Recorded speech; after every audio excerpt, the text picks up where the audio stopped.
The night I left home, it was raining. I remember standing in my bedroom, staring at the college acceptance letter from MIT that now meant nothing. My hands trembled as I packed my backpack. Some clothes, my laptop, and the $200 I'd saved from my part-time job at the local bookstore.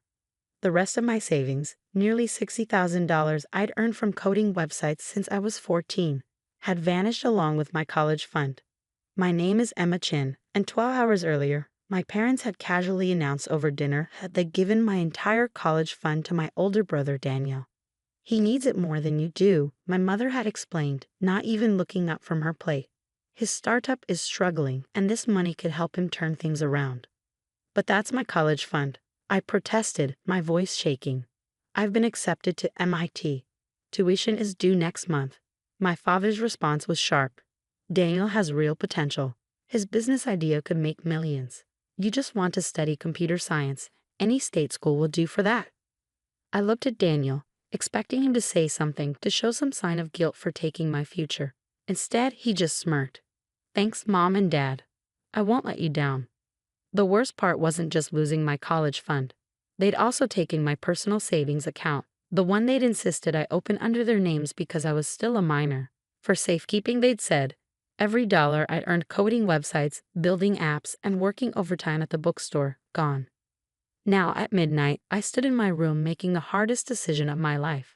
On my desk sat a notebook filled with ideas, algorithms I'd developed, solutions to problems that major tech companies hadn't even recognized yet. My brother's brilliant startup idea was just another food delivery app. But my parents had never bothered to understand what I was working on. I heard footsteps in the hallway and quickly turned off my light, pretending to be asleep. My mother's shadow paused at my door. She'll get over it, I heard her tell my father. Daniel is the one with the business sense. Emma just plays with computers all day. Plays with computers, that's how they saw my work, even after I'd won the state programming championship 3 years running. Even after my coding projects had earned me the MIT scholarship, the one that would now go to waste because I couldn't afford the remaining tuition. I waited until their footsteps faded and the house fell silent. Then, moving quietly, I pulled out the emergency backpack I prepared earlier. Along with clothes and basic necessities, it contained something far more valuable. A small external hard drive containing all my code, my projects, and most importantly, the algorithm I've been perfecting for the past 2 years. My phone buzzed. A text from my best friend Sarah. My mom's waiting 2 blocks away. Are you sure about this? I took one last look around my room. The coding competition trophies my parents had never displayed. The acceptance letter from MIT that had once meant everything. The family photo where Daniel stood front and center, his arm around our beaming parents, while I stood slightly apart, already becoming invisible. Yes, I texted back. I'm sure. I didn't leave a note. What was there to say? They'd made their choice, prioritizing Daniel's half-baked startup over my education, my dreams, my future. Now I was making mine. The rain had softened to a drizzle as I climbed down the trellis outside my window. Sarah's mom, Mrs. Rodriguez, was waiting in her car exactly where she promised. She'd been more of a mother to me over the years than my own, always attending my competitions, actually asking about my projects. Oh honey, she whispered as I slid into the backseat, my clothes damp from the rain. Are you absolutely certain? I nodded, unable to speak past the lump in my throat. As we drove away, I watched my childhood home disappear into the darkness. I had $200 to my name, a backpack full of dreams, and no idea what came next. Mrs. Rodriguez had offered to let me stay with them, but I knew my parents would look there first. Instead, she drove me to the bus station, pressing an envelope into my hands. Sarah told me what happened, she said softly. This isn't much, but it should help you get started. Inside was $1,000, their family's vacation fund. I tried to refuse, but she wouldn't hear of it. You have a gift, Emma. Don't let anyone dim your light. The first bus to Boston left at 6 a.m. I had chosen Boston for a reason, not just because of MIT, but because the city was a tech hub, full of startups and opportunities. More importantly, it was far enough away that my parents wouldn't think to look there. As the bus pulled away from the station, I opened my laptop. The algorithm I'd been working on wasn't just another app idea.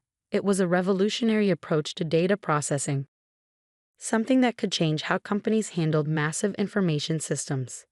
I had already tested it in small ways, optimizing local businesses' databases. I knew it worked.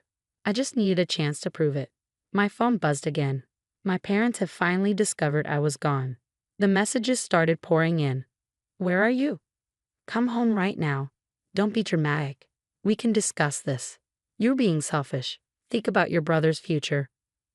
I turned off my phone and looked out the window at the sunrise painting the sky in shades of possibility. They thought they had taken everything from me, but they hadn't.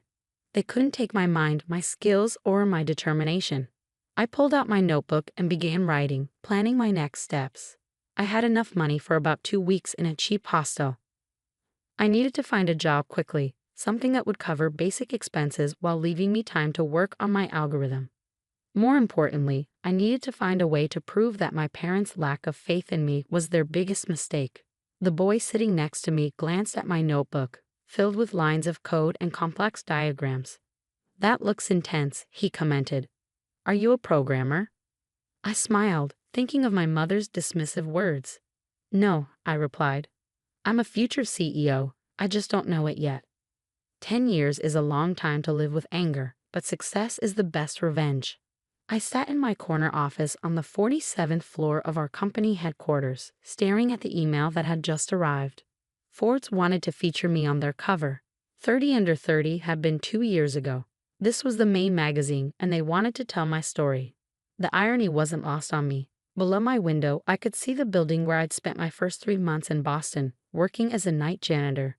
During the day, I coded in public libraries, using their free Wi-Fi to develop my algorithm. At night, I cleaned offices, carefully observing how different companies operated. My phone buzzed. A message from Sarah, still my best friend after all these years. "Have you seen it? Your brother's company finally went under." I had seen it. Daniel's food delivery app had burned through my college fund and 3 rounds of investor money before finally collapsing. My parents had lost everything trying to keep his dream alive. "Ms. Chen," my assistant's voice came through the intercom. "The board meeting starts in 10 minutes. I gathered my materials, smoothing my designer suit, a far cry from the second-hand clothes I'd worn during those early days in Boston. The memory of my first big break was still vivid in my mind. It had happened during my 3rd month as a janitor. I was cleaning the offices of a mid-sized tech company when I noticed their system had crashed. Their entire team was working late, panicking over lost data and corrupted databases. I still don't know what gave me the courage, but I walked straight up to their director and said, "I can fix this." He had laughed at first, this janitor in a worn uniform claiming she could solve what his entire team couldn't. But desperation made him willing to try anything. 3 hours later, their systems were running faster than ever. My algorithm didn't just recover their data, it revolutionized how their entire system processed information. By morning, I had a job offer as their lead systems architect. Within 6 months, I had patented my algorithm. A year later, I founded my own company, Nova Tech Solutions. The boardroom fell silent as I entered. 10 years ago, I was a 17-year-old with $200 to my name. Now I ran a company valued at over $4 billion. The quarterly results have exceeded all projections. I began, clicking through my presentation. Our new data processing systems have been adopted by 8 Fortune 500 companies, and we're projecting. A notification popped up on my phone. Another message from Sarah. "Your parents are trying to reach you through my mom. They've seen the Forbes announcement." I dismissed the notification. Let them wait. After the meeting, I returned to my office to find an email from my mother. The first contact in 10 years. "Dearest Emma, we've seen the news about your upcoming Forbes cover. Your father and I are so proud. We always knew you had potential. Perhaps we could meet for dinner. There's so much to discuss, especially given your brother's recent setbacks." I deleted the email without replying. Through Sarah, I'd heard enough about their lives over the years. How they remortgaged their house to fund Daniel's failing company. How they bragged about his certain success right up until the end. My assistant knocked on my door. "The Forbes photographer is here for the cover shoot." I smiled. "Send them in. And Clara, after this, please clear my schedule. I want to visit someone." 2 hours later, I pulled up outside the modest house where Mrs. Rodriguez still lived. She opened the door and hugged me tight.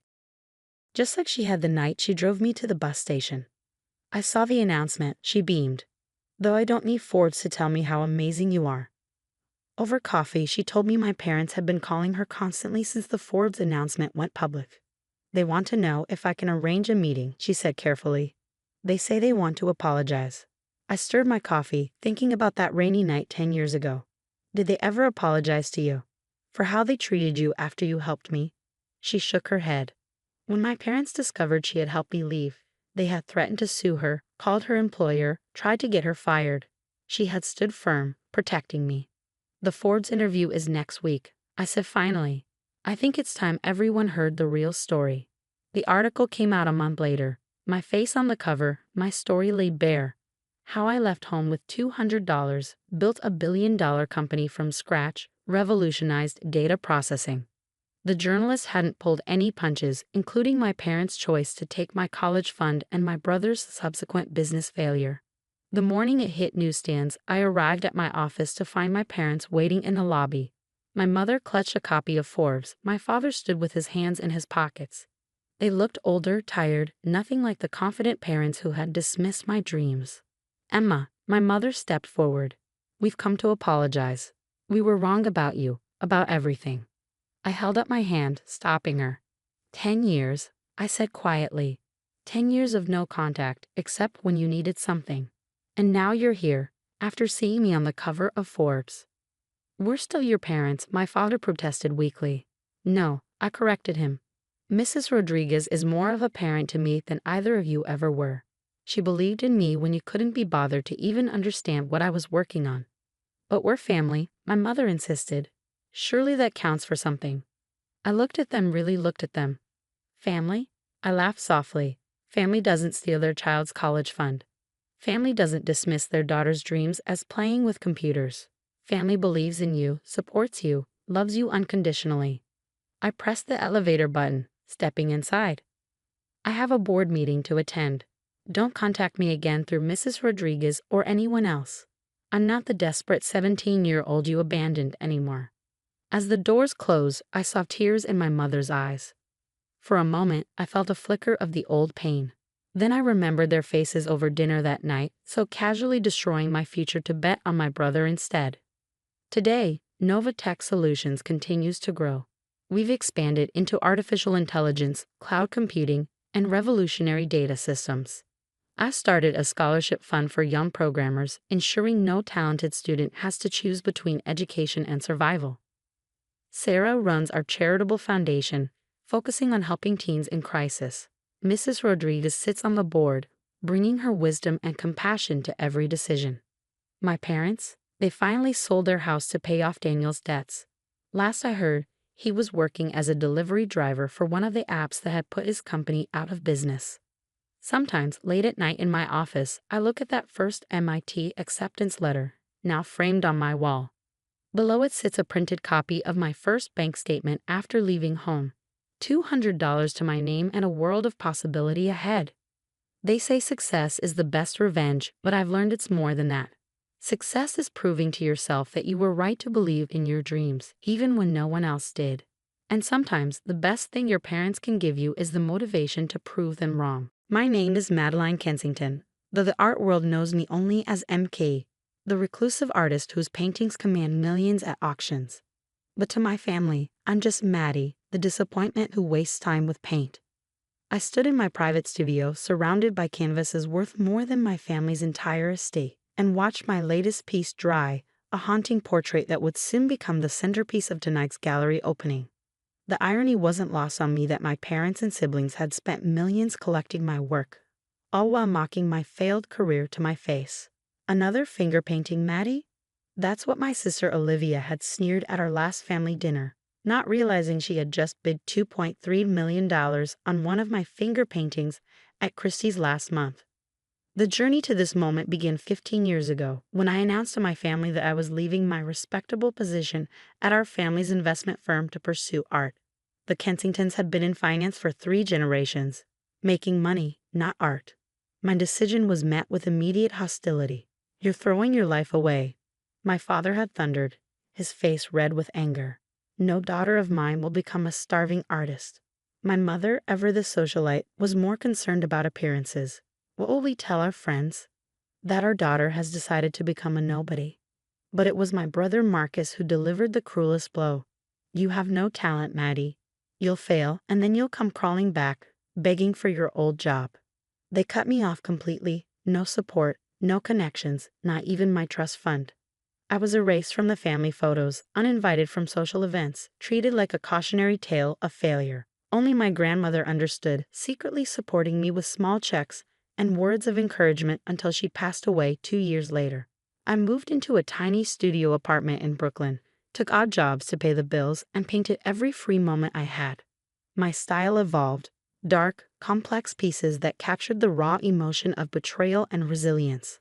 I signed each piece simply as MK, determined to succeed or fail on my own merit, not my family name. Then something unexpected happened. My work caught the attention of Elena Martinez, one of New York's most respected gallery owners.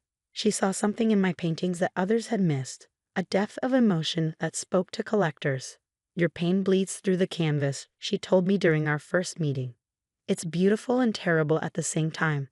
People will pay fortunes to own that kind of truth. She was right.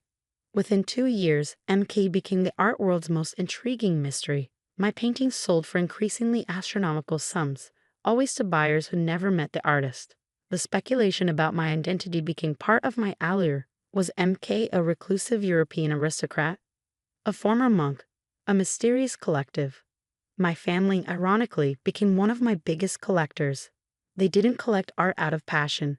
They collected it as a status symbol, and MK had become the ultimate status symbol in their social circle. I watched through Elena as they acquired piece after piece, each time paying more than the last. My father especially prided himself on owning the largest private collection of MK originals in North America.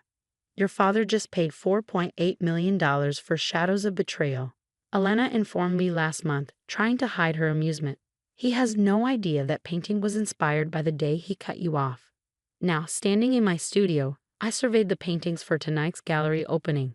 It would be my first public appearance as MK, but my identity would remain concealed behind an elaborate mask, part of the mystique Elena had carefully crafted over the years. But this wasn't just any gallery opening. This was to be held at the Kensington Foundation's new art wing, funded largely by my family's extensive collection of MK originals. They had spent the past month promoting it as the social event of the season, promising their wealthy friends an unprecedented gathering of MK's most significant works. What they didn't know was that every painting they collected over the years contained a hidden signature, my real signature, Madeline Kensington, painted in specialized ink that would only become visible under the unique lighting system being installed for tonight's exhibition.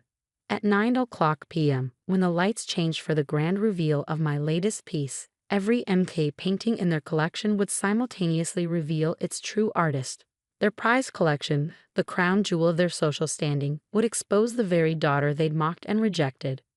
My phone buzzed. A text from Elena. "Everything's ready. Your family just confirmed they'll all be there tonight. Are you sure about this?" I looked at my reflection in the studio window, remembering every dismissive comment, every mocking laugh. Every moment they made me feel worthless. Then I thought about the $50 million they'd spent collecting the art they claimed I had no talent to create. "Yes," I replied. "It's time they learned who MK really is." The Kensington Foundation's new art wing gleamed under the setting sun, its glass walls reflecting the last golden rays of daylight. I arrived early, slipping in through a private entrance Elena had arranged. The mask I wore was a piece of art itself, an intricate creation of black lace and silver that concealed the upper half of my face while allowing me to blend in with the evening's upscale atmosphere. From my hidden vantage point, I watched the guests arrive. New York's elite filed in, dressed in designer clothes and dripping with jewelry, all eager to be part of this historic evening. Then I saw them, my family, arriving as a unit, radiating the signature Kensington confidence. My father, Harrison Kensington, looked distinguished as ever in his tailored tuxedo. My mother, Evelyn, wore an evening gown that probably cost more than my first apartment. Marcus and Olivia followed, both sporting that familiar look of smug superiority I remembered so well. "The Kensingtons have arrived," Elena murmured beside me. Your father's already bragging about how he personally selected each MK piece for maximum investment potential. I watched as my father led a group of admirers to one of my earliest works, Echoes of Silence, a dark, swirling canvas I painted during those first lonely months after being cut off. Notice the complexity of emotion, he was saying, gesturing grandly. MK's mastery of shadow and light here is unparalleled. I acquired this piece for a mere $800,000 3 years ago. It's now valued at $3.2 million. Olivia joined him, champagne flute in hand. Daddy has an eye for talent. He knew MK would become a major force in the art world. Unlike some people we know, she laughed, and I recognized the cruel edge in her voice. Remember Maddie's little paintings? Those childish splashes of color. My mother touched her pearl necklace, a nervous habit I remembered from childhood. Evelyn, darling, must we discuss that unfortunate situation? Tonight is about celebrating real art. I felt Elena's hand squeeze my arm. Ready, she whispered. I nodded. Everything was in place. The specialized lighting had been installed exactly to my specifications. Each painting in the collection had been positioned precisely where it needed to be. Even the temperature of the room was carefully controlled to ensure the reactive ink would activate properly. At exactly 8:45, Elena stepped forward to address the crowd. Ladies and gentlemen, welcome to this historic exhibition of MK's work. In 15 minutes, we'll be revealing MK's latest masterpiece, along with a surprise that will make this evening unforgettable. The anticipation in the room was palpable. My father positioned himself front and center, clearly expecting to make some sort of speech about his magnificent collection. Marcus was already filming with his phone, no doubt planning to post about the exclusive event on social media. I moved silently through the crowd, listening to snippets of conversation about my work. Art critics debated my techniques, collectors bragged about their MK pieces, and everyone speculated about my identity. I heard MK is actually a British aristocrat. No, my sources say it's a collective of Korean artists. Well, I was told MK is a former monk who only paints during full moons. At 8:55, the regular lights began to dim gradually. My father took this as his cue to speak up. As the owner of the world's largest private collection of MK originals, he announced proudly, I can tell you that these works represent the pinnacle of contemporary art. Each piece in this room was personally selected by me for its unique. The lights dropped completely, cutting him off mid-sentence. A soft ultraviolet glow began to fill the room. And then it happened. One by one, my hidden signatures began to appear on every painting. The specialized ink I'd used years ago reacted to the UV light, revealing my full name, Madeline Kensington, inscribed in flowing script across each canvas. The crowd gasped. My mother's champagne glass slipped from her fingers, shattering on the marble floor. Olivia's mouth hung open as she stared at the nearest painting, where my name glowed like a neon accusation. What is this? My father stammered, his face growing red as he realized what was happening. That was my cue. I stepped onto the small platform where my newest piece waited under a black velvet cloth. In one smooth motion, I removed both the cloth and my mask. Good evening, everyone, I said, my voice carrying clearly through the stunned silence. I'm Madeline Kensington. You might know me better as MK. The chaos that erupted was everything I'd imagined and more. Phones came out, cameras flashed, and the crowd surged forward. Art critics who praised my work for years pushed to get closer. Collectors who owned my pieces realized their value had just skyrocketed with the revelation of my identity. But I kept my eyes fixed on my family. My father's face had gone from red to white, his hands shaking as he looked around at the collection he'd spent millions acquiring, millions spent on the daughter he dismissed as talentless. My mother had sunk into the nearest chair, her social composure shattered. Marcus and Olivia stood frozen, their expressions a mix of shock and dawning horror as they remembered every mocking comment they'd made about my art. The failed artist, I said, letting my voice carry. The one who had no talent. The disappointment you erased from your family. That's whose art you've been collecting. That's whose work you've been bragging about at every social event. That's who you spent $50 million trying to impress your friends with. Elena stepped forward, her timing perfect as always. For those wondering, yes, every piece in the Kensington collection has been authenticated as a genuine MK, or should I say, a genuine Madeline Kensington. the signatures now visible under UV light have been verified by multiple experts. My father finally found his voice. "Madeline," he started, taking a step toward me. We didn't. No, I finished for him. "That's exactly the point. You never knew me. You never saw me. You were so busy protecting the family's reputation that you couldn't recognize talent unless it came with someone else's name attached." I gestured to the painting I just unveiled, a massive canvas depicting a young woman turning her back on a group of shadowy figures, her form dissolving into a constellation of bright stars against their darkness. "This piece is called Liberation," I announced to the crowd. "And it's not for sale. It's a gift to the Kensington Foundation's new art wing, along with my entire collection." After all, I smiled directly at my father. Family is all about legacy, isn't it?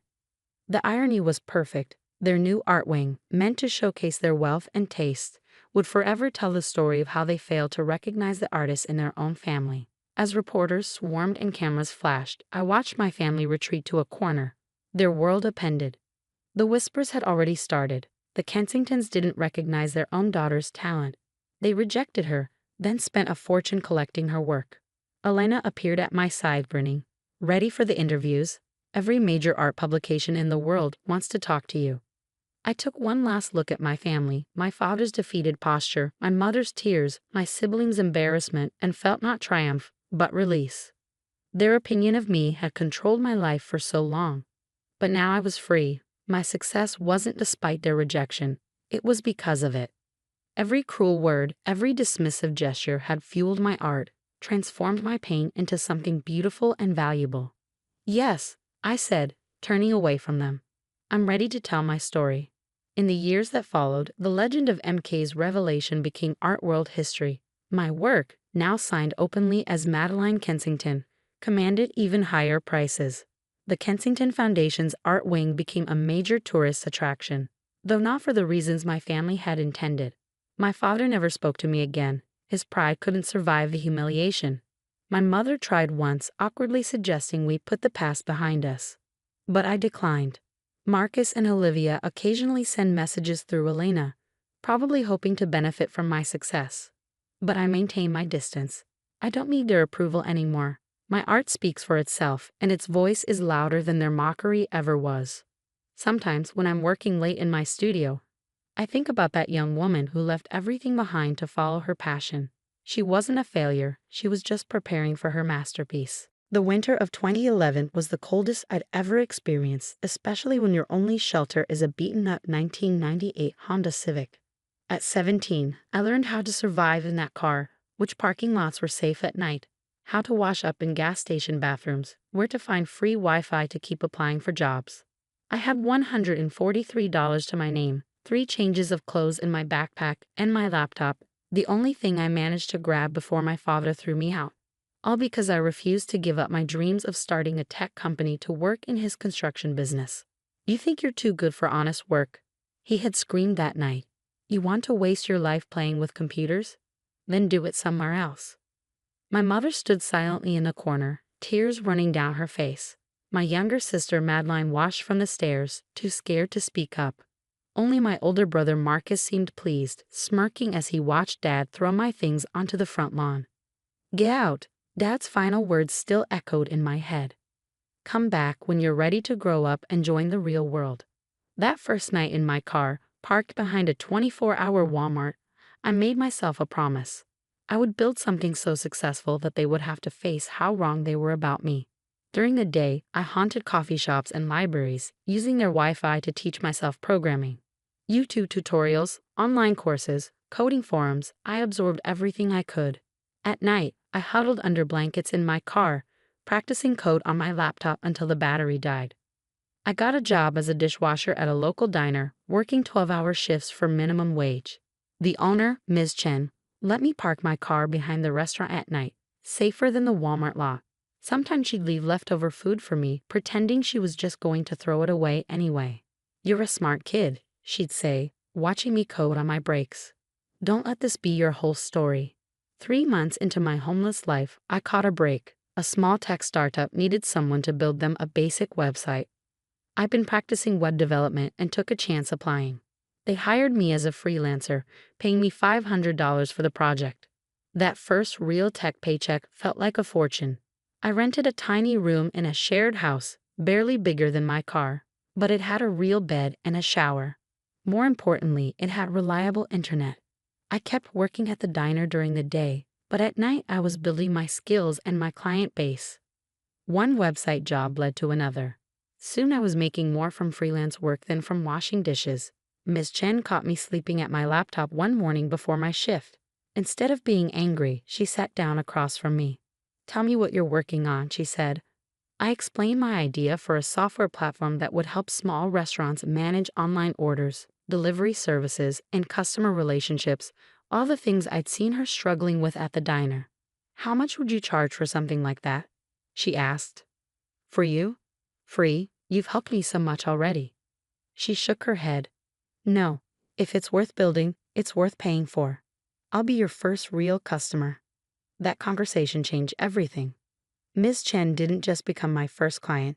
She introduced me to other restaurant owners, gave me space to work after hours, and most importantly, believed in me when no one else did. I named my company Serve Smarter, building it piece by piece while still working full-time at the diner. Ms. Chen let me test every new feature at her restaurant, giving honest feedback that helped me refine the product. Word spread through the local restaurant community. Small business owners appreciated that I understood their problems firsthand. By the time I turned 18, 20 restaurants were using my software. I quit the dishwashing job on my 19th birthday. The same day I signed my first major client, a regional restaurant chain with 50 locations. Ms. Chen brought out a cake after closing time. "Congratulations, CEO," written in wobbly frosting letters. "I'm not really a CEO," I laughed. "Just a programmer who got lucky." She looked at me seriously. "You lived in your car, taught yourself to code, and built something valuable while washing dishes for minimum wage. That's not luck, that's determination." I thought about my family during that small celebration. They had no idea that their irresponsible son was now running a growing tech company. Through Madeline, who secretly kept in touch, I knew Dad's construction business was struggling to keep up with modern demands.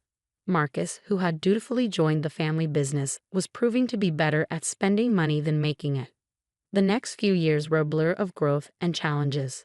Serve Smarter expanded from restaurant management to full-service business operations software. We opened our first real office, hired employees, raised venture capital funding. Every success felt like a step further from that cold car and closer to vindication. But I never forgot the lessons of those homeless months: how to be resourceful, how to stay hungry, how to turn rejection into motivation. Then last week, 5 years after being thrown out of my childhood home, I received an email that made my heart stop. It was a job application from Marcus, followed shortly by one from my father. Their construction company had finally gone under, and they were looking for fresh starts. They had no idea they were applying to their homeless relative's company. Tomorrow, I would be conducting their interviews personally. The scared 17-year-old who slept in his car had become a CEO worth noting, and it was time for my family to learn exactly who they had thrown away. I adjusted my tie in the reflection of my corner office window, watching the morning sun glint off neighboring skyscrapers. 5 years had transformed me from a scared teenager sleeping in his car to the CEO of a company valued at over $100 million. Today, that transformation would come full circle. "Sir?" My assistant David appeared in the doorway. "Your 9 a.m. interview is here, Mr. Marcus Turner." I smiled, remembering my brother's smirk the night I was thrown out. "Give me 5 minutes, then send him in." I sat behind my desk, deliberately turning my chair to face the window. The door opened and I heard Marcus's footsteps hesitate. "Please, take a seat," I said without turning around. "Thank you for meeting with me," Marcus began, his voice carrying that same arrogant tone I remembered. "I have to say, Serve Smarter's growth has been impressive. My background in construction management could really help with your expansion plans." I slowly turned my chair around. The look on his face was priceless: confusion, shock, then pure disbelief. "Daniel," he whispered. "What? How?" "That's Mr. Turner to you," I corrected calmly. "Or CEO Turner, if you prefer. Now about your application." Marcus's face flushed red. "This is some kind of joke. You're the CEO? The homeless kid who was too good for real work." I pulled up his resume on my tablet.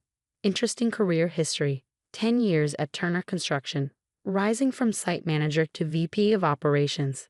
Though our background check shows the company's significant losses under your leadership. Would you care to explain? He shifted uncomfortably. The market changed. Technology disrupted everything. Technology? I raised an eyebrow.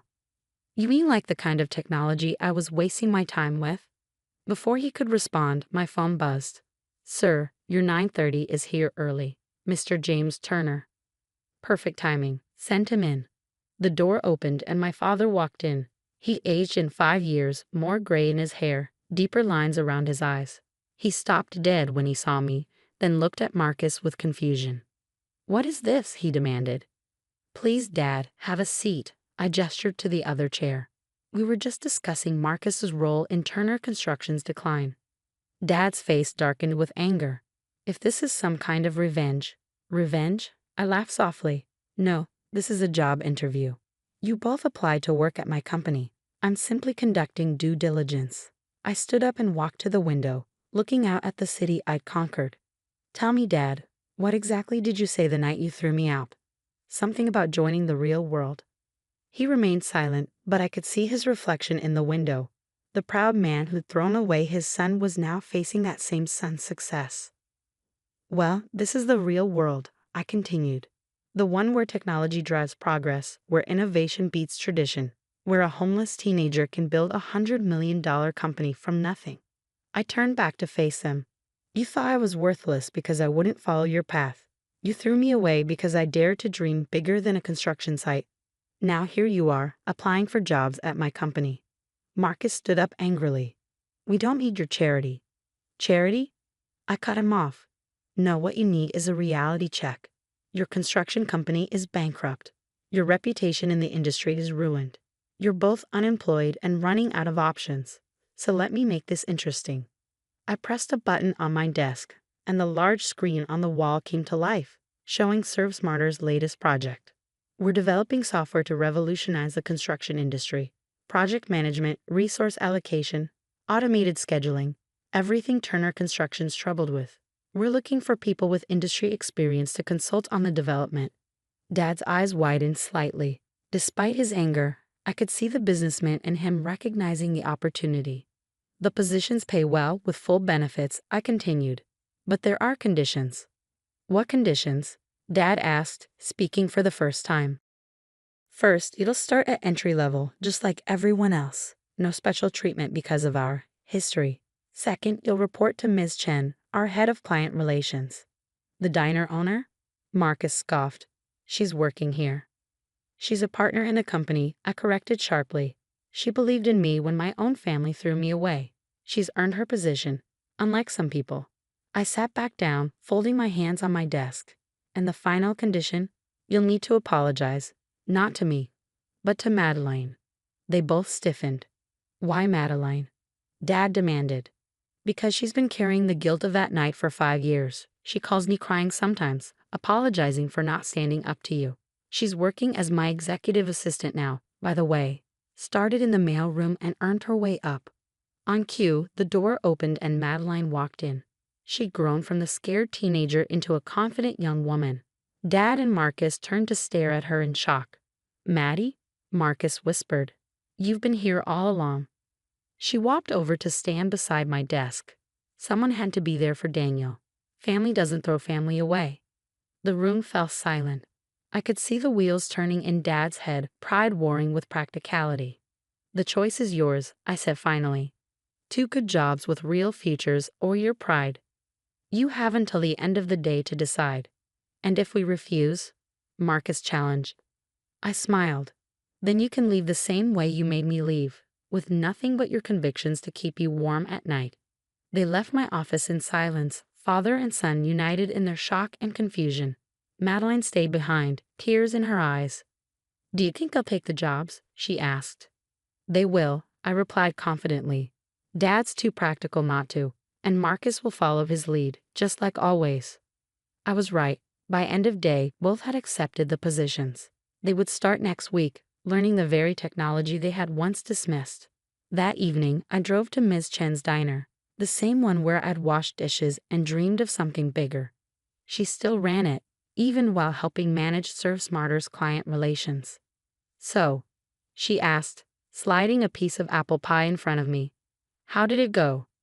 I told her about the interviews, about Dad's silence and Marcus's anger, about their eventual acceptance of the jobs.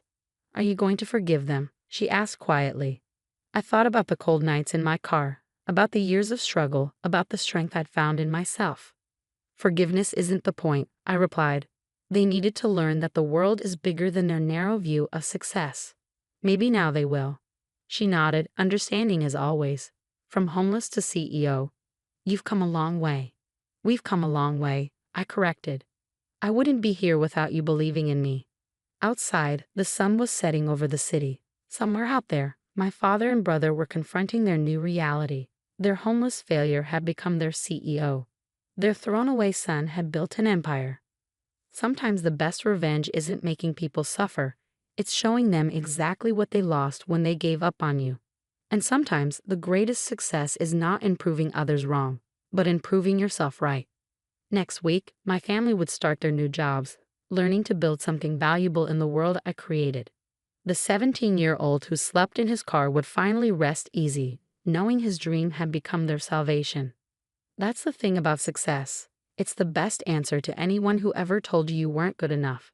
And sometimes, the people who throw you away end up working for the person they threw away. The crystal glasses clinked as my father raised his champagne for yet another toast celebrating my younger brother Michael's promotion.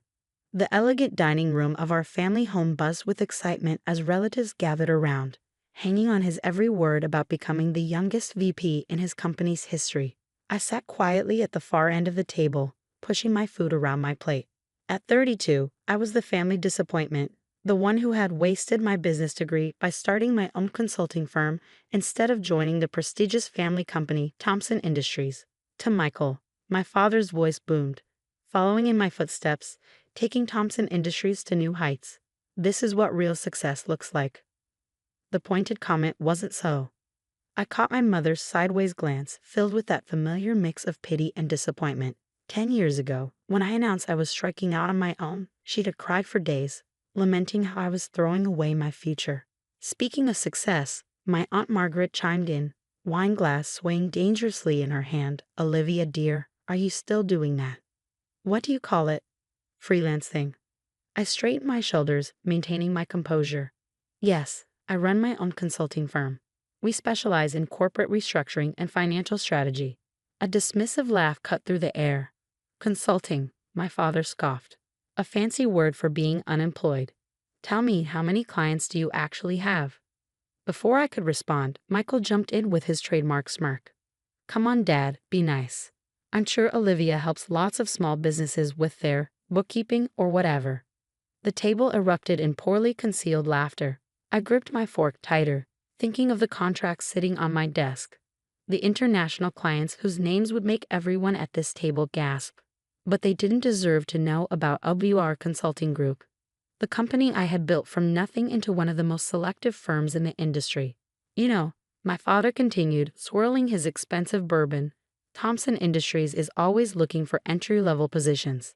Even at your age, we might find something suitable." That was it, the final straw. 10 years of condescension, of being treated like a failure because I chose my own path, crashed over me in a wave of cold clarity. I placed my napkin on the table and stood up. "Thank you for dinner," I said calmly, "and congratulations, Michael. I hope your promotion brings you everything you deserve." My mother's face fell. "Olivia, don't be dramatic. Your father is trying to help." "No," I replied, my voice steady. "He's trying to control me, just like always. But here's what none of you understand. I don't need your help. I never did." My father's face darkened with anger. "Sit down, Olivia. This behavior just proves how worthless your so-called independence has made you. You're nothing without this family." The dining room fell silent. I looked at each face around the table, the relatives who had dismissed me, the brother who had overshadowed me, the parents who had never believed in me. In that moment, I felt nothing but pity for them. "Worthless," I repeated softly. "We'll see about that." I walked out without another word, ignoring my mother's calls to come back. As I drove home to my penthouse apartment, the one my family knew nothing about, I couldn't help but smile. because what none of them realized was that in exactly 2 weeks, Thompson Industries would be facing its biggest crisis in 40 years, and I was the only one who could save them. Back in my office the next morning, I reviewed the confidential files my team had compiled. Thompson Industries was in serious trouble, though they were desperately trying to hide it. A series of failed international expansions had left them hemorrhaging money. Their stock was quietly plummeting, and their biggest client, Jensen Global, was threatening to pull their $100 million contract. My father's arrogance had blinded him to the corruption in his upper management. His precious golden child Michael was too inexperienced to see the warning signs. Within months, the company would collapse unless someone stepped in with a miracle solution. That miracle had a name: Project Phoenix, a complete restructuring strategy that my firm had spent 6 months developing. We had already positioned ourselves as the only viable solution, working through shell companies and subsidiaries to ensure the Thompson family never saw my name. Tomorrow, Thompson Industries would receive the contract that could save them. The only catch: they'd have to agree to give complete control to the mysterious CEO of Abigar Consulting Group. I picked up my phone and dialed my assistant. "Sarah, is everything ready for tomorrow's meeting?" "Yes, Ms. Walker. The contracts are prepared, and the Thompson Industries board has confirmed their attendance. They're desperate to meet the CEO who might save their company." I smiled, thinking of my father's words from dinner: worthless, nothing without the family. "Perfect," I replied. "Make sure the photographer is ready. I want to capture their faces when they realize exactly who they'll be begging for help." The next 2 weeks would change everything. My family thought they were attending a standard board meeting to discuss the company's future. Instead, they were walking into the carefully laid trap I had spent years preparing. Sometimes the best revenge isn't served cold. It's served with a legally binding contract and an ironclad signature line that reads, "Olivia Walker, CEO of Abigar Consulting Group." They were about to learn that the daughter they dismissed had become the most powerful person in their world, and I was going to savor every moment of their realization. The morning of the board meeting dawned bright and clear. I stood in my private office on the top floor of the OBR building, adjusting my tailored suit and watching the city come alive below. In 2 hours, my family would walk through those doors, not knowing they were entering my domain. "Ms. Walker?" Sarah appeared in the doorway. "Your father and brother have arrived early. They're waiting in the main conference room." I checked my reflection one last time. Gone was the quiet, dismissed daughter from the family dinner. Today I was Olivia Walker, CEO of Abigar Consulting Group, ranked among the top 50 most influential businesswomen in America. "How do they seem?" I asked, gathering my files. "Nervous. Your father's been pacing, and Michael keeps adjusting his tie. They have no idea who's about to walk in." I smiled. "Let them wait." "Has Jensen Global confirmed?" "Yes. Their CEO is on standby for the video call. He's quite eager to see how this plays out." Perfect. Jensen Global's $100 million contract wasn't just at stake. They were prepared to triple their investment if Thompson Industries accepted our terms. Terms that would give me controlling interest in my family's company. I took the private elevator to the conference floor, my heels clicking against marble as I approached the double doors. Through the frosted glass, I could see the silhouettes of the Thompson Industries board members. Time to make an entrance. The room fell silent as I walked in. My father stopped mid-sentence, his face draining of color. Michael's mouth hung open, his new VP pin glinting uselessly on his lapel. The other board members looked confused, glancing between me and my family. "Good morning, gentlemen," I said calmly, taking my place at the head of the table. "I'm Olivia Walker, CEO of Abigar Consulting Group. Shall we begin?" This is impossible," my father sputtered, his usual authority crumbling. "You run a small consulting business." I raised an eyebrow. "Do I?" "Sarah, please pull up our company portfolio." The screens around the room lit up with Abigar's global presence, our offices in 15 countries, our client list of Fortune 500 companies, our successful restructuring of major corporations. The board members leaned forward, clearly impressed. My father's face grew increasingly pale. "As you're all aware," I continued professionally, "Thompson Industries is facing a crisis. Your international expansion has failed, resulting in losses of over $200 million. Your stock has dropped 40% in 6 months, and Jensen Global is prepared to pull their contract unless drastic changes are made. Michael jumped up. How do you know all this? This is confidential information. Because, dear brother, we've been watching your company's decline for months. In fact, we've been carefully positioning ourselves as your only viable solution. I nodded to Sarah, who distributed thick folders to everyone present. Inside you'll find our complete analysis of Thomson Industries' situation, along with our proposed restructuring strategy. We call it Project Phoenix. The board members flipped through the documents with growing excitement. Even my father couldn't hide his interest as he read the detailed plan that would save his company. This is brilliant, one board member muttered. The international repositioning, the debt restructuring, the new technology integration, it's exactly what we need. Of course it is, I replied. We've spent 6 months developing it. But our help comes with conditions.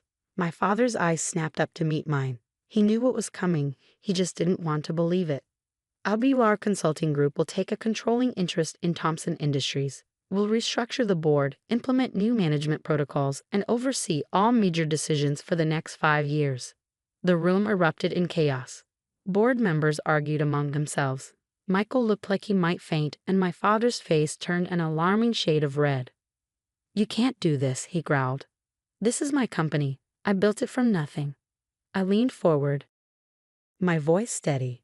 And now you're watching it crumble. Your choice is simple. Accept our help and save the company, or refuse and watch it collapse within months. As if on cue, the main screen lit up with an incoming video call. Ah, perfect timing. Gentlemen, please welcome Edward Jensen, CEO of Jensen Global. The distinguished face of Edward Jensen appeared on screen. James, he addressed my father, I trust you've reviewed Aldigar's proposal. Ms. Walker's firm has my complete confidence. In fact, if you accept their terms, we're prepared to triple our current contract. My father's jaw clenched. He was trapped, and he knew it. The board members were already nodding eagerly. Triple the Jensen contract would save hundreds of jobs and restore investor confidence. We'll need your answer now, I said, sliding the contract across the table. Time is running out, and we have other potential clients waiting. The room grew quiet as my father stared at the contract. His hand shook slightly as he picked up the pen. 10 years of dismissing me, of calling me worthless, of treating me like a failure. All of it had led to this moment. Sign it, Dad, Michael whispered urgently. We don't have a choice. My father's signature was barely legible, but it was legally binding. As soon as the contract was signed, Sarah began distributing press releases announcing OWR's acquisition of controlling interest in Thomson Industries. Excellent. I stood up, gathering my files. The transition team will arrive tomorrow. Michael, you'll be reassigned to our West Coast office, entry-level position, of course. We need someone to handle the bookkeeping. My brother's face turned crimson as his own words from the family dinner were thrown back at him. And Dad. I paused at the door, savoring the moment. I believe this makes me your boss. Don't worry, I'm sure we can find something suitable for someone of your experience. The look of shock on his face was worth every moment of the past 10 years. As I walked out, I heard one board member whisper, "Did you know his daughter was Olivia Walker?" I smiled, remembering my father's words from 2 weeks ago. Worthless, nothing without the family. How wrong he had been. Back in my office, I poured myself a glass of champagne and gazed out at the city skyline. My phone buzzed, a message from my mother. Olivia, please, your father is devastated. This isn't how families should treat each other. I laughed softly, typing my response. You're right, Mom. Families shouldn't call each other worthless. Families shouldn't dismiss each other's dreams. Families shouldn't need a contract to show respect. But here we are. I turned off my phone and raised my glass to my reflection. The quiet daughter they had dismissed had become the most powerful person in their world. And this was just the beginning. Sometimes the best revenge isn't proving people wrong. It's becoming so successful that they have to face how wrong they were all by themselves. Tomorrow would be my first official day as the controlling shareholder of Thomson Industries. I had 10 years of changes planned, starting with the company name. After all, Abdullah Industries had a much better ring to it. The worthless daughter had built an empire. And now, they would all work for me. The day of my father's will reading started like any other at Harrison & Associates law firm. Leather chairs, mahogany tables, and the distinct scent of old money that permeated the air. I sat quietly, my black dress still wrinkled from the funeral, while my brother Michael lounged in his Italian suit, radiating confidence. I had spent the last week in a fog of grief, barely eating, barely sleeping. My father, brilliant entrepreneur, dedicated parent, my biggest supporter, was gone. Meanwhile, Michael had spent that same week throwing parties at his penthouse, celebrating his upcoming promotion as he called it. "Let's begin," Mr. Harrison said, adjusting his reading glasses. The elderly lawyer had handled our family's legal affairs for 30 years. He unfolded a document, cleared his throat, and started reading. "I, James William Porter, being of sound mind." I tried to focus on the words, but my mind kept drifting to my last conversation with Dad. It was just 3 weeks ago, over dinner at his favorite steakhouse. "Emma," he had said, his eyes twinkling despite his illness, "I've watched you build your consulting business from scratch. No handouts, no favors. Just pure determination. You remind me so much of myself at your age." He had reached across the table, squeezing my hand. "I've made arrangements, everything's taken care of. You'll be able to expand your business, help more people. Just promise me you'll keep building, keep growing."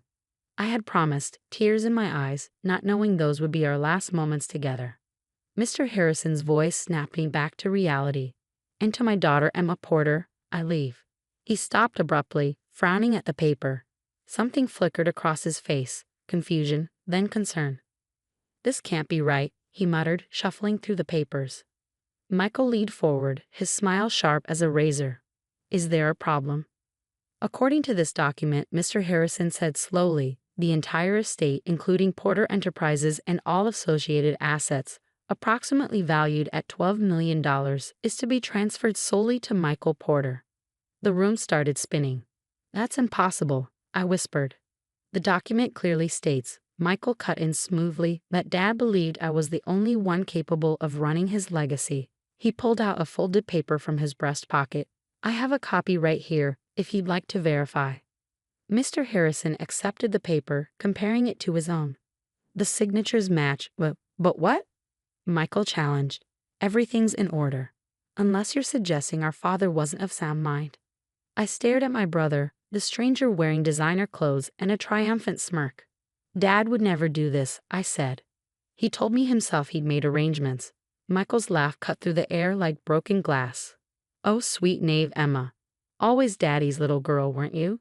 Did you really think he'd trust his life's work to someone who plays with spreadsheets in a tiny office? You don't deserve this inheritance. You never did." "Michael," Mr. Harrison interjected, "your sister's consulting firm has shown remarkable growth." "A consulting firm?" Michael scoffed. "Please, she helps small businesses with their accounting. It's glorified bookkeeping. Porter Enterprises needs a real leader." I sat there, numb, as Mr. Harrison continued reading the details. Every property, every account, every share of the company, all going to Michael.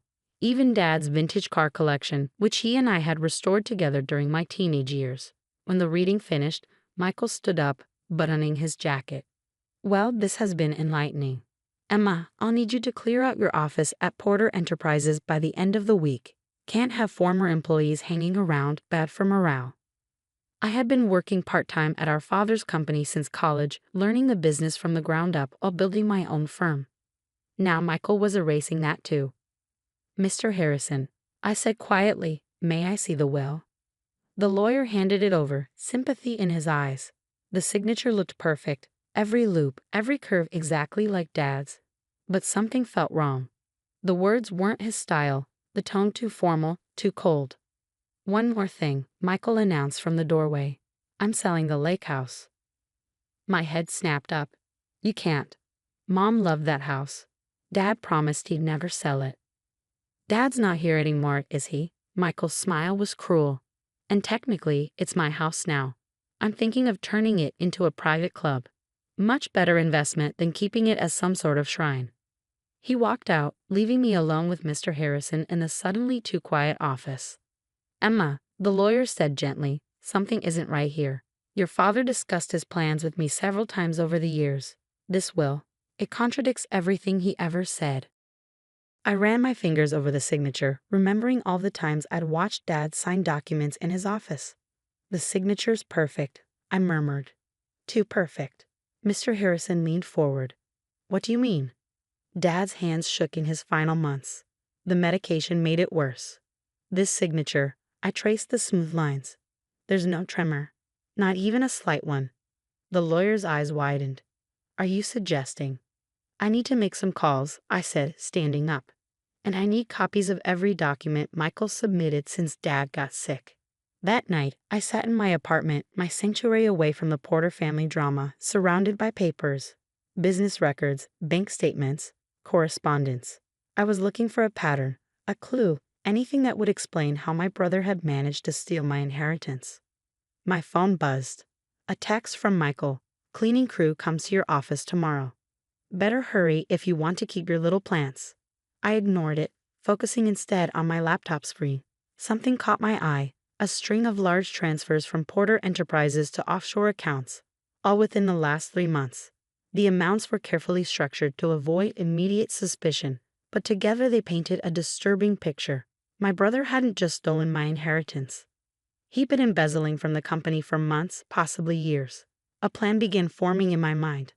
I thought about my consulting firm, about the connections I'd built, the trust I'd earned in the business community. Michael saw it as glorified bookkeeping, but what he didn't understand was that I had access to something he never would: the loyalty of small business owners who formed the backbone of our city's economy. I picked up my phone and dialed a number. David, it's Emma Porter. Remember that investment opportunity we discussed? I'm ready to move forward. But first, I need your help with something. The game was about to change, and Michael had no idea what was coming. 5 years passed like a whirlwind. While Michael paraded around the city as Porter Enterprises' new CEO, I worked silently, methodically, building something he could never imagine. The day everything changed started with a phone call. Miss Porter? My assistant's voice was tinged with amusement. Your brother is here for his interview. I smiled, remembering Michael's desperate email from last week. He'd applied to Phoenix Consulting Group, my company, not knowing I was the founder and CEO. After running Porter Enterprises into the ground, he was now begging for a job at what had become one of the city's most successful firms. Send him in, I said, turning my chair to face the floor-to-ceiling windows. And Lisa, make sure the security team is recording. The door opened. I heard his footsteps, no longer confident strides in Italian leather shoes, but hesitant steps in what sounded like department store loafers. Please take a seat, I said, still facing the windows. Thank you for seeing me. Michael's voice had lost its arrogant edge. I've heard incredible things about Phoenix Consulting. Your growth over the past 5 years is unprecedented. I slowly turned my chair around. The look on his face was worth every second of the past 5 years. Hello, Michael. He nearly fell out of his chair. Emma? What? How? Surprised to see your glorified bookkeeper sister running a $200 million company? I asked pleasantly. His face went through a series of emotions: shock, confusion, anger, fear. This is impossible. Phoenix Consulting Group is mine, I finished. Built from scratch after you stole my inheritance. Ironic, isn't it? You thought Dad's company was the prize, but I built something worth far more. He tried to recover, straightening his cheap tie. Well, this is wonderful. Families should stick together. I always knew you had potential. Save it, I cut him off. Let's talk about why you're really here. Porter Enterprises is failing, isn't it? The offshore accounts are empty. The investors are asking questions. The color drained from his face. How did you? I opened a folder on my desk. 5 years ago, you thought you were so clever with your forged will and embezzled funds. But you forgot one thing. I'm actually good with numbers. I laid out documents one by one. Bank transfers, forged signatures, proof of systematic fraud. While you were busy playing CEO, I was building a network of the city's most influential small business owners. People you considered beneath you. They trusted me with their books, their secrets, their connections, and they were happy to help when I asked them to keep an eye on Porter Enterprises transactions. Michael slumped in his chair. What do you want? Want? I laughed. I don't want anything from you, but the SEC might be interested in these documents, and the police will definitely want to talk about Dad's forged will. You can't prove anything, he said, but his voice shook. I pressed a button on my desk phone. Mr. Harrison, would you join us?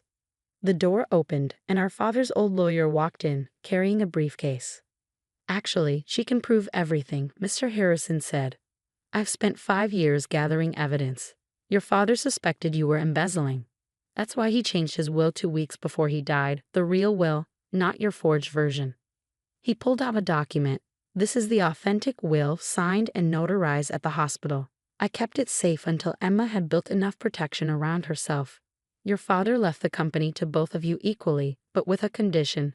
Emma would have controlling interest because he trusted her judgment." Michael lunged for the document, but security was faster. 2 guards appeared instantly, their presence commanding respect. "Don't embarrass yourself further," I said quietly. "It's over." "You've ruined everything," he spat. "You and Dad never understood. I deserved that company." "No, Michael. You deserve this moment, watching everything crumble because of your own greed. Dad knew exactly what you were. That's why he made arrangements to protect his legacy from you." I stood up, smoothing my designer dress, worth more than Michael's entire outfit. "The SEC will be here in 20 minutes. I suggest you use that time to decide how cooperative you want to be." "You can't do this. I'm your brother.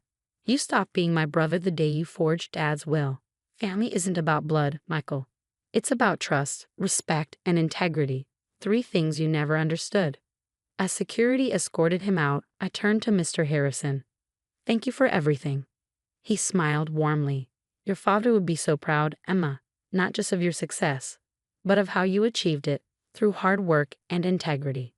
Later that evening, I drove to the lake house, my lake house now, the property reclaimed along with everything else Michael had stolen. The sunset painted the water in shades of gold, just like when Mom was alive. My phone buzzed with news alerts.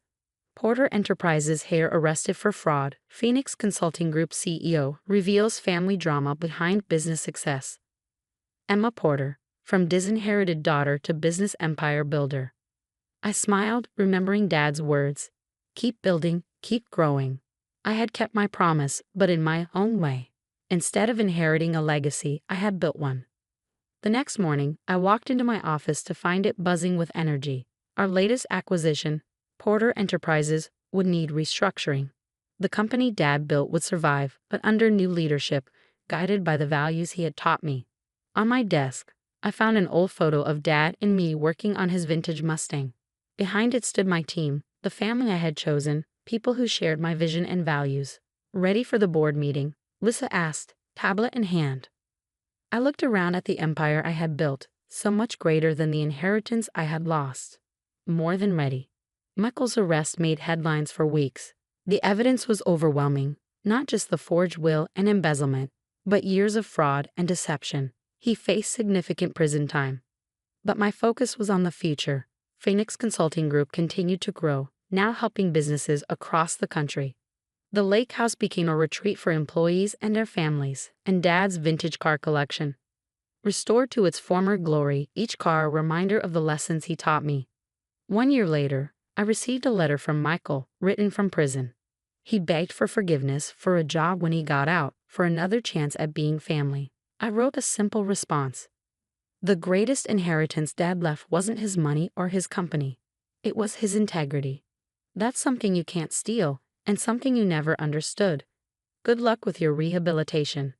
Today, Phoenix Consulting Group is valued at over $500 million. The story of how I built it, after losing my inheritance to a greedy brother, has become a legend in business circles.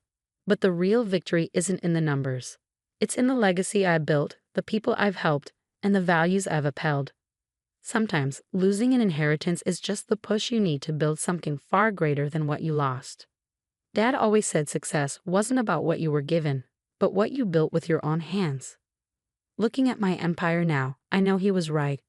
Michael may have stolen my inheritance, but he inadvertently pushed me to create something far more valuable, a legacy of my own.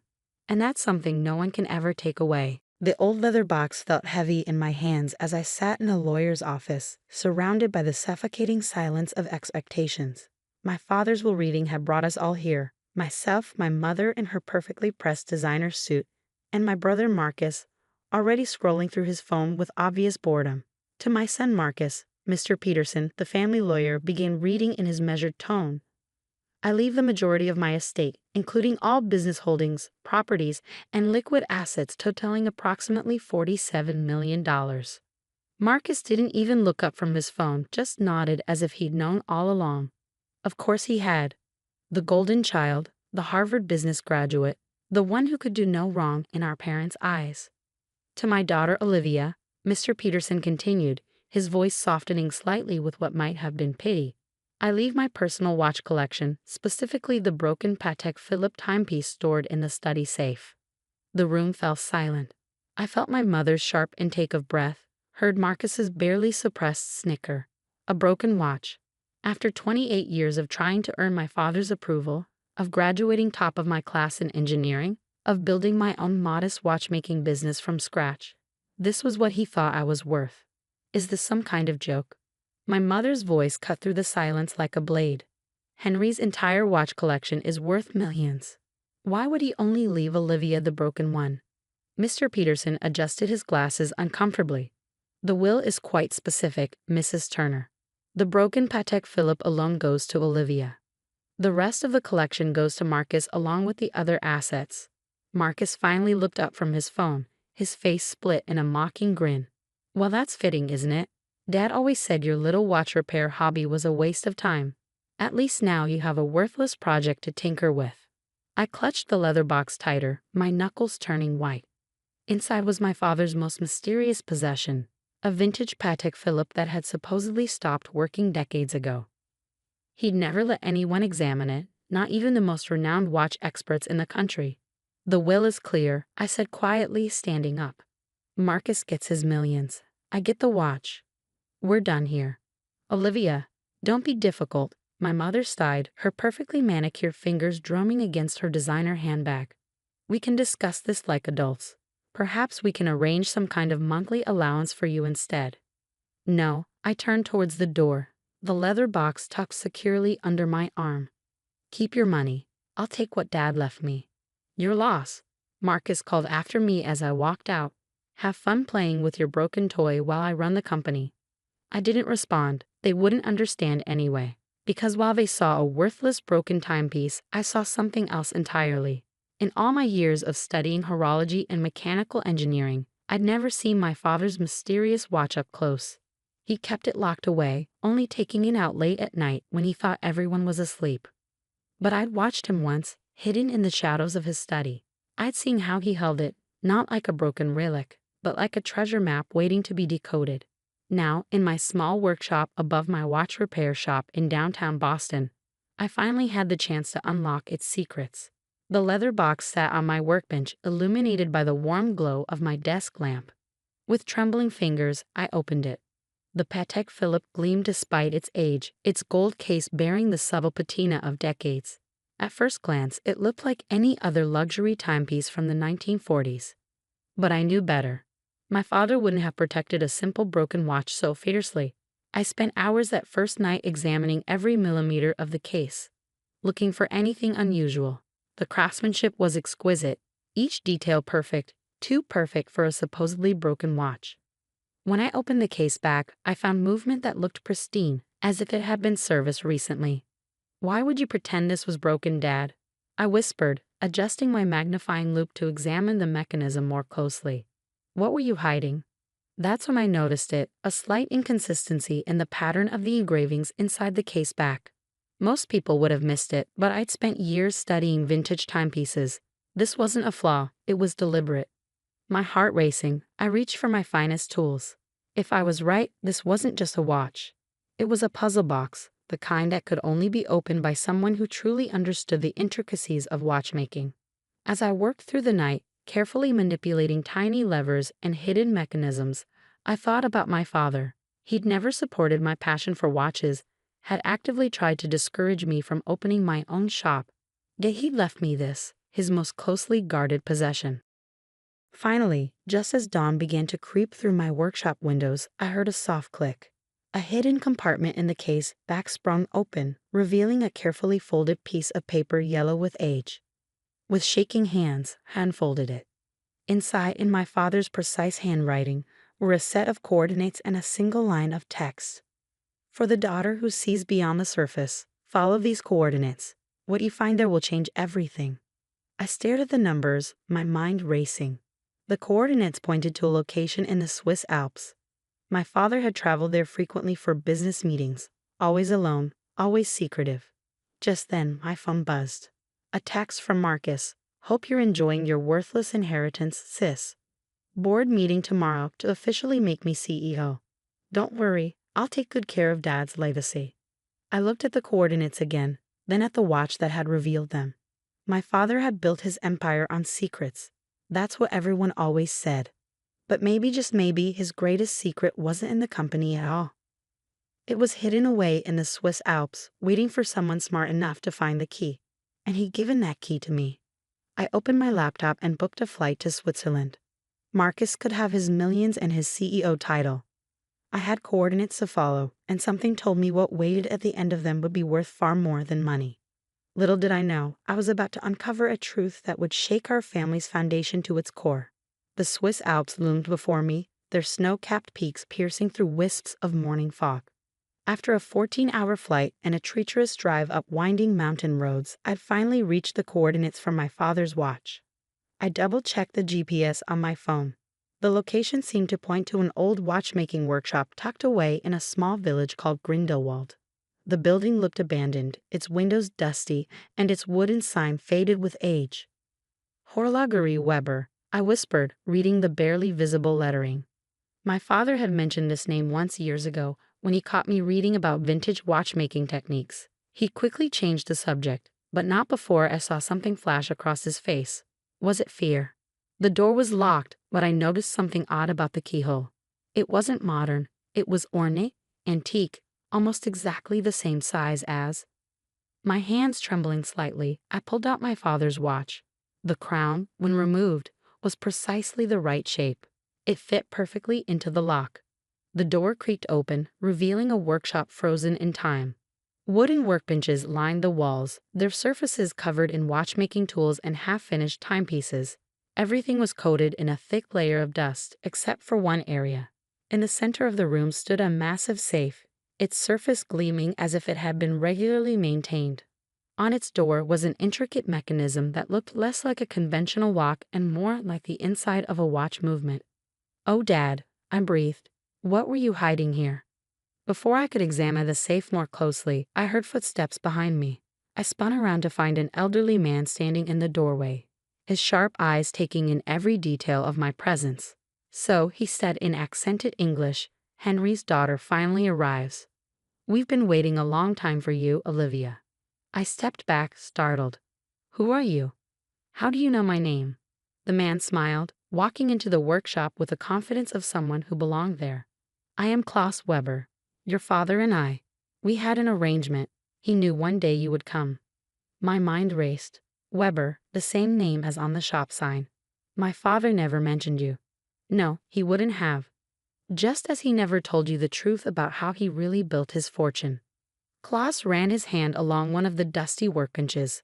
"This workshop holds secrets that would destroy everything your brother thinks he's inherited."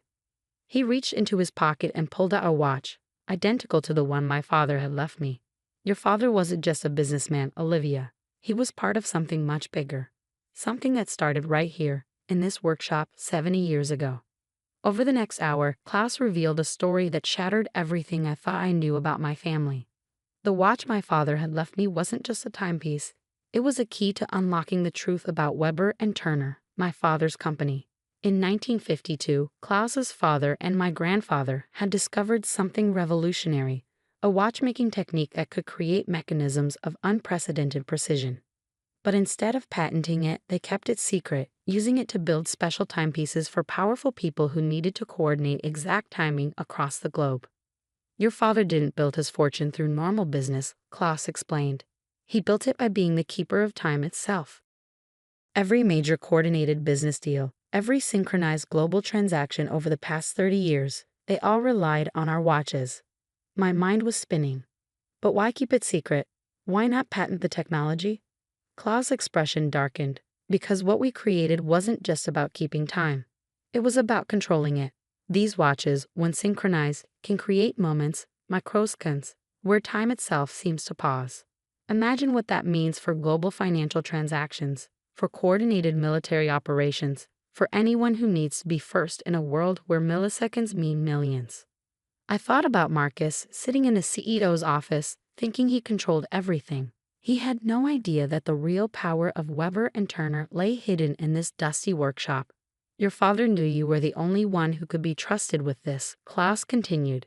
He saw how you built your business from nothing, how you understood the soul of watchmaking, not just its profits. That's why he left you the watch. It's not just a key to this workshop, it's your invitation to join us. He turned to the gleaming safe and began adjusting its mechanism. The question is, are you ready to become a keeper of time? The safe door swung open, revealing rows of watches identical to mine, each one a key to power most people couldn't imagine. But more importantly, there were documents, proof of how Weber and Turner had really built its empire. Just then, my phone buzzed. Another text from Marcus. Just finished my first board meeting as CEO. Making lots of changes. Shame you're not here to see your little watch shop get bought out and demolished next month. I looked at Klaus, then at the safe full of secrets. What exactly are you offering? Partnership, he said simply. Your father's shares in the real Weber and Turner. The one your brother knows nothing about. The one that actually controls time. I thought about all the years I'd spent trying to prove myself to my family. Now I realized my father had been testing me all along, preparing me for something far bigger than a family business. When do we start? I asked. Klaus smiled, gesturing to the workbench. We already have. But first, I believe you have a board meeting to attend. 2 weeks later, I walked into Weber and Turner's headquarters during another board meeting. Marcus was at the head of the table, bragging about his plans to modernize the company. Oh look, he sneered when he saw me. Come to beg for a job? Maybe we can find you something in maintenance, fixing broken watches. I smiled, pulling out a stack of documents, copies of everything I found in Klaus's safe. Actually, I'm here for a different kind of maintenance, maintaining the truth about how this company really operates. The blood drained from Marcus's face as he read the first page. Our mother, sitting nearby, gasped. You can keep your CEO title, Marcus, I said calmly. But from now on, you'll answer to the real board of directors, the one that deals in time itself. I walked out of that meeting not as the daughter with a broken watch, but as the keeper of my father's greatest secret. Marcus got his millions, but I inherited something far more valuable. The truth about time itself and the power to control it. Sometimes the greatest treasures aren't measured in money, but in microseconds, and sometimes a broken watch is exactly what you need to fix everything. As I returned to Klaus's workshop that evening, I took out my father's watch, my watch now, and smiled. In the end, he'd given me exactly what I deserved. Not a fortune, but a future. And time, as they say, was finally on my side.